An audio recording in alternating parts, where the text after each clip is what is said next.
Alright, so today I'm going to do the steering column bearing, the rattly steering column in the Chevys.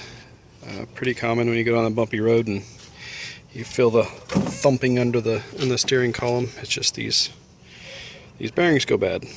I just went down and picked this up at O'Reilly. I think it was like 30 bucks, 35 bucks, something like that. So not very expensive. Minimal tools. I got a couple of flathead screwdrivers just in case I need to do some prying to get that thing to pop out. I believe it's a 14mm, but I'm gonna have to get under there. Just one bolt and then flashlight so I can see what I'm doing under there. Alright, here we go.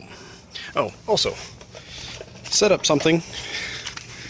You're gonna be laying down underneath your dash, so you might as well set up something to hold your legs and your back so you're not totally uncomfortable the whole time. You are going to be disconnecting your steering shaft, so while it's disconnected, go ahead and I just tied my steering wheel over there with a bungee, because when it's disconnected you don't want your steering wheel going anywhere or else it's not going to line up again. So laying under here, under your steering column, you see the one single bolt there, 13mm, and there's a nut on the other side, so you're going to have to get a socket on one side and a wrench on the other. And because Chevy was being difficult, the bolt is 13mm on one side and 15 on the other. Alright, so with that bolt out, you can see the shaft there. Just pushes back out of the way.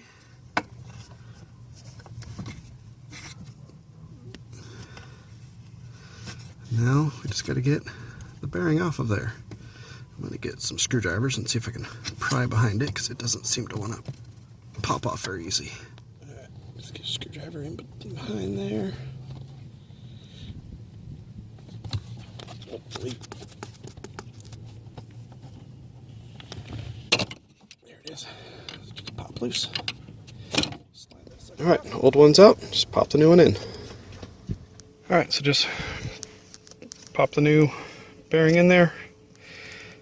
Slide the steering shaft back in, bolt it in, and that's all there is to it. It would be an easy job if it weren't for the location being down there in a very inconvenient space. So like I say, it's not that hard, but just a pain in the butt to get to. So anyways, this is like a day or two later, and drives good. No more vibration, no more rattling in the steering column. But now I'm hearing rattles everywhere else, so now it's somewhere over here there's a rattle, so oh well.